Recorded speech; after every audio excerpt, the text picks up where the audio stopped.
Satu hari ada satu orang lelaki ni, dia keluar dengan niat nak ikhlas, dia nak sedekah harta dia.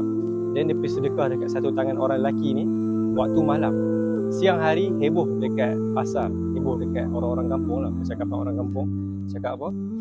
Hebohnya kata ada satu orang pencuri menerima sedekah. Jadi orang yang sedekah tu dia rasa macam sepatutnya orang yang macam ni tak dapatlah layak untuk terima sedekah. Dia rasa hina lah. Lepas tu esok tu dia azam lagi nak sedekah. Esok malam dia pergi sedekah. Dia pergi sedekah dapat kat satu orang perempuan dan heboh esok pagi cakap satu orang pelacur terima sedekah. Dia rasa lagi menyesal. Sepatutnya orang-orang macam ni tak boleh terima sedekah. Esok dia azam lagi. Lepas tu dia pergi sedekah malam hari dekat satu orang lagi. Lepas tu esok siang heboh satu orang kaya menerima sedekah.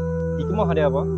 Satu orang yang mencuri dia terima sedekah, dia dapat taufik daripada Allah. Cakap dia tak mencuri pun dapat rezeki daripada Allah. Satu orang pelacur yang mana dapat rezeki daripada Allah sana melalui orang yang sedekah tu, disebabkan dia sedekah tu, perempuan tu dah tak ada niat tu nak mencari rezeki dari arah yang salah. Dan orang yang terakhir, orang kaya ni, dia terkilan lah, sepatutnya akulah orang kaya sedekah, tapi orang yang macam ni pun sedekah. Jadi tiga-tiga orang golongan ni dapat taufik daripada Allah daripada orang lelaki yang mana sedekah ikhlas walaupun nampak bertentangan. Jadi kuatnya puasa ikhlas, bila kita buat satu benda ikhlas walaupun kecil, walaupun salah, tapi kita ikhlas, dia memang akan ada hikmah yang cuma kita je